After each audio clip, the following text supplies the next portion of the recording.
Sponsor by ভীষণ নবাবগঞ্জ। আমি আপনাদের সামনে যে বিষয়টা নিয়ে আলোচনা করব সেটা হচ্ছে জবান এবং চোখের হেফাজত। আল্লাহ রাব্বুল আলামিন আমাদেরকে কুরআনুল কারীম দ্বারা জবান এবং চোখের যে হেফাজতের কথা কুরআনুল কারীম দ্বারা আল্লাহ তাআলা নিষেধ করেছেন, আদেশ করেছেন, সে বিষয়ে আমরা আলোচনা করি ইনশাআল্লাহ। প্রথমে আমরা যেটা নিয়ে আসতেছি সেটা হচ্ছে চোখের হেফাজত। আল্লাহ রাব্বুল আলামিন বলেন, অকুল্লিল মুমিনিনা ইয়াগুদ্দু মিন আবসারিহিম, হে নবী আপনি মুমিনদেরকে জানিয়ে দিন যে মুমিনরা যেন তাদের চোখের হেফাজত করে। এরপর আল্লাহ রাব্বুল আলামিন মুমিনাত যারা মহিলাদেরকেও আল্লাহ রাব্বুল আলামিন বলতেছেন, অকুল্লিল মুমিনাতি ইয়াগুদ্দুনা মিন আবসারিহিন্না ওয়া ইয়াহফাযনা ফুরুজাহুন্না ওয়া লা ইউবদিনা যিনাতাহুন্না ইল্লা মা যাহারা মিনহা।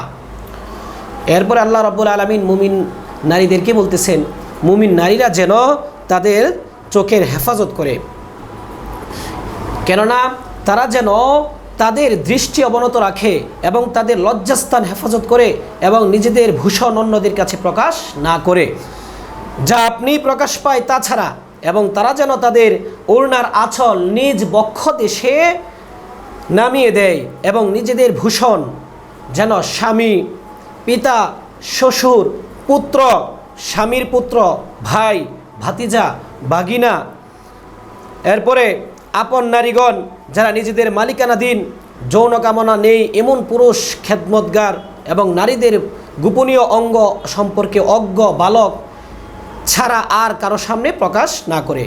মুসলিম নারীদের উচিত ভূমিতে এভাবে পদক্ষেপ না করা যাতে তাদের গুপ্ত সাজসজ্জা জানা হয়ে যায়। হে মুমিনগণ, তোমরা সকলে আল্লাহর কাছে তওবা করো যাতে তোমরা সফলতা অর্জন করতে পারো।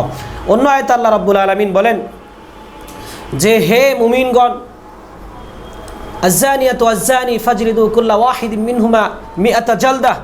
চোখের জিনার মাধ্যমে মানুষ পরবর্তীতে যে জিনায় লিপ্ত হয়ে যায়, ওই জিনা যদি এক পুরুষ এক নারী যদি কোনো স্বামী স্ত্রী সুলভ আচরণে লিপ্ত হয় আর সেটাও চোখের জিনার মাধ্যমে হয়, যদি সেটা হয় তারা যেন 100 বেতাঘাত করে।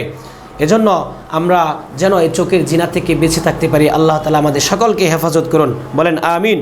এরপর আল্লাহ রাব্বুল আলামিন অন্য আয়াতে বলতেছেন যে আল্লাহ রাসূল সাল্লাল্লাহু আলাইহি ওয়াসাল্লামের মাধ্যমে আল্লাহ রাব্বুল আলামিন জানাইতেছেন যে মানুষ যদি 6টা জিনিস থেকে বেঁচে থাকতে পারে, আল্লাহ নবী সাল্লাল্লাহু আলাইহি ওয়াসাল্লাম বললেন আমি তার জান্নাতের জিম্মাদার হয়ে গেলাম। সুবহানাল্লাহ।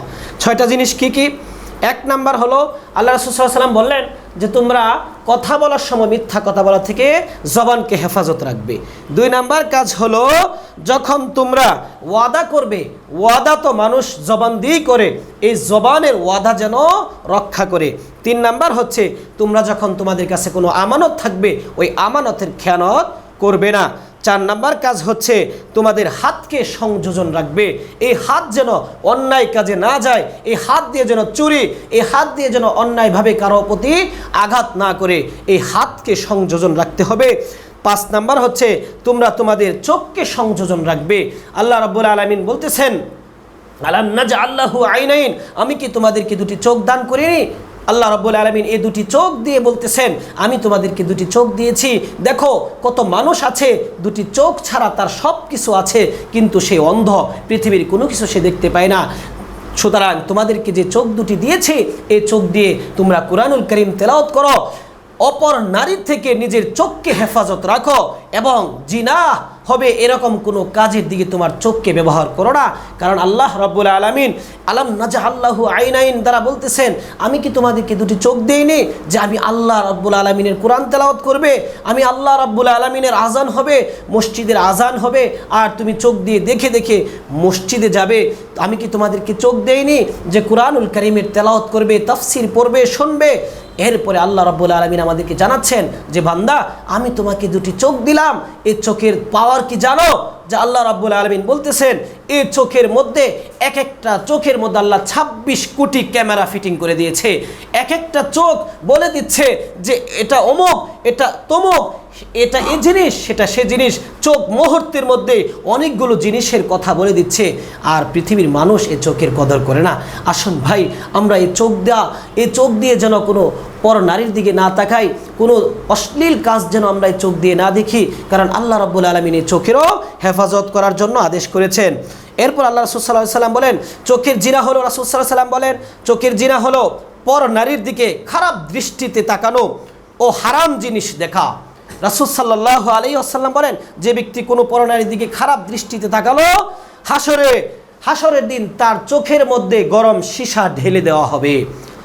2 নাম্বার আসছে কানের জিনা হচ্ছে আল্লাহ রাসূল সাল্লাল্লাহু আলাইহি ওয়াসাল্লাম বলেন আমরা যদি কারো কথা শোনার পর তার প্রতি আকৃষ্ট হই, অর্থাৎ এমন অনেক নারী আছে যাদের কথা শোনার পরে তার প্রতি একটা মহব্বত সৃষ্টি হয়, তাহলে মনে রাখবেন ওই নারী থেকে আপনাকে সংযোজন হতে হবে, তার থেকে বিরত থাকতে হবে, তার কথা শোনা যাবে না, কারণ অন্যথায় হাসরের ময়দানে আমাদের কানের মধ্যে গরম সীসা ঢালা হবে। 3 নাম্বার হচ্ছে মুখের জিনা। রাসূল সাল্লাল্লাহু আলাইহি ওয়াসাল্লাম বলেন মুখের জিনা হলো মুখ দিয়ে অশ্লীল কথা না বলা। অশ্লীল কথা যদি বলি তাহলে এটা মুখের জিনা হবে। আল্লাহ রাসূল সাল্লাল্লাহু আলাইহি ওয়াসাল্লাম বলছেন আল মুসলিমু মান সালিমাল মুসলিমুনা মিন লিসানিহি ওয়া ইয়াদি, যে যার হাত এবং জবান দ্বারা অপর মুসলমান নিরাপদ থাকবে সেই জান্নাতে যাবে, আর যে নিরাপদ থাকবে না সে জাহান্নামের অধিবাসী হয়ে যাবে। এজন্য আসুন আমরা হাতের জিনা থেকে বেঁচে যাই। হাতের জিনা হচ্ছে কোনো পর নারীকে দেখার পরে কিংবা জিনার কোনো একটা জিনিস পাইলো, তাকে জিনার জন্য ওই হাতকে স্পর্শ করলো অথবা হারাম কোনো জিনিসের দিকে হাত বাড়ালো, আল্লাহ রাসূল সাল্লাল্লাহু আলাইহি ওয়াসাল্লাম নিষেধ করেছেন এই কাজ থেকে যেন তারা তাদের হাতকে সংযোজন রাখে। 5 নাম্বার হচ্ছে পায়ের জিনা। আমরা জিনার কাজ করার জন্য আমরা পা দিয়ে হেঁটে যাই, সেটা হচ্ছে পায়ের জিনা। 6 নাম্বার হচ্ছে অন্তরের জিনা। অন্তরের জিনা হচ্ছে যে আমরা অন্তর দ্বারা জিনাটাকে কল্পনা করি এবং ওই কল্পনা করার পরে ওই নারীর সাথে আমরা জিনায় লিপ্ত হয়ে যাই। এজন্য আল্লাহ নবী বলেন এই 6টা জিনিস থেকে বেঁচে থাকতে হবে। আল্লাহ রাব্বুল আলামিন অন্য আয়াতে বলেন ওয়ায়াউমা ইউহশারু আ'দাউল্লাহি ইলান নার ফাহুম ইউজাউন হাত্তা ইযা মা জাউহা শাহিদা আলাইহিম সামউহুম ওয়া আবসারুহুম ওয়া জুলুদুহুম বিমা কানু ইয়ামালুন। আল্লাহ রাব্বুল আলামিন বলেন হাশরের ময়দান কায়েম হবে। হাশরের ময়দান যখন কায়েম হবে তখন জাহান্নামীদেরকে হাশরের ময়দানে যখন নেওয়া হবে, জাহান্নামের দারওয়ানের সামনে যখন নেওয়া হবে, তখন তাদের সামনে তখন তাদের জবান তাদের বিরুদ্ধে সাক্ষী দিবে, তাদের চোখ তাদের বিরুদ্ধে সাক্ষী দিবে, তাদের চামড়া তাদের বিরুদ্ধে সাক্ষী দিবে, তাদের শ্রবণ শক্তি তাদের বিরুদ্ধে সাক্ষী দিবে। তখন বলবে যে তারা তখন বলতে থাকবে তোমরা কেন আমাদের বিরুদ্ধে সাক্ষী দিয়েছিলে? আল্লাহ রাব্বুল আলামিন তাদেরকে সেদিন জবান খুলে দিবেন। ওয়ায়াউমা ইউহশারু আ'দাউল্লাহি ইলান নার ফাহুম ইউজাউন হাত্তা ইযা মা জাউহা শাহিদা আলাইহিম সামউহুম ওয়া আবসারুহুম ওয়া জুলুদুহুম বিমা কানু ইয়ামালুন। এভাবে আল্লাহ রাব্বুল আলামিন তাদেরকে জবানের শক্তি খুলে দেওয়ার পরে তারা বলবে কেন তোমরা আমার বিরুদ্ধে সাক্ষী দিলে? কেন তোমরা আমার বিরুদ্ধে সাক্ষী দিলে? কারণ তখন আল্লাহ রাব্বুল আলামিন তাদের জবান খুলে দিবে, চোখ কথা বলবে, পা কথা বলবে, শ্রবণ শক্তি কথা বলবে, এরকম কি নিজের চামড়াগুলো নিজের বিরুদ্ধে সাক্ষী দিবে। অন্য আয়াতে আল্লাহ বলেন আল ইয়াউমা নাখতিমু আলা আফওয়াহিহিম ওয়া তুকাল্লিমুনা আইদিহিম ওয়া তাশহাদু আরজুলুহুম বিমা কানু ইয়াকসিবুন। আল্লাহ রাব্বুল আলামিন হাশরের ময়দানে মানুষের মুখের মধ্যে এরকম ব্যান্ডেজ করে দিবে, মোহর করে দিবে, জবানকে বন্ধ করে দিবে। তখন আমাদের হাত, আমাদের পা, আমাদের অঙ্গ প্রত্যঙ্গগুলি আল্লাহর সামনে সাক্ষী দিবে।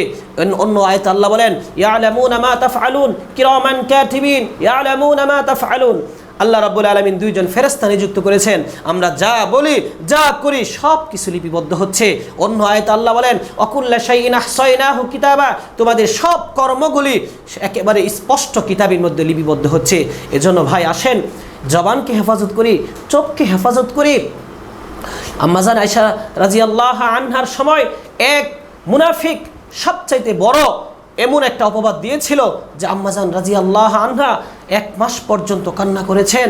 রাসূল সাল্লাল্লাহু আলাইহি সাল্লাম আম্মাজান থেকে বিরত ছিলেন, অথচ আম্মাজান রাদিয়াল্লাহু আনহা তার চোখের হেফাজত করেছিলেন, তার লজ্জাস্থানের হেফাজত করেছিলেন, তার শ্রবণ শক্তির হেফাজত করেছিলেন, তার জবানের হেফাজত করেছিলেন। এরপরেও মুনাফিক সর্দার সে কিন্তু আম্মাজান আয়েশার বিরুদ্ধে একটা অপবাদ দিয়ে দিয়েছিলেন। এরপরে আল্লাহ রাব্বুল আলামিন দীর্ঘ সময় পর আল্লাহ রাব্বুল আলামিন আম্মাজান আয়েশার পক্ষে কোরআনের আয়াত নাজিল করে তার পবিত্রতা ঘোষণা করে দিয়েছেন। আমরা যেন আম্মাজান আয়েশার মতো হতে পারি। আল্লাহ রাব্বুল আলামিন আমাদের সকলকে জবান এবং চোখের হেফাজত করার তৌফিক দান করুন। আমিন। ওয়া আখির দাওয়ানা আনিল হামদুলিল্লাহি রাব্বিল আলামিন।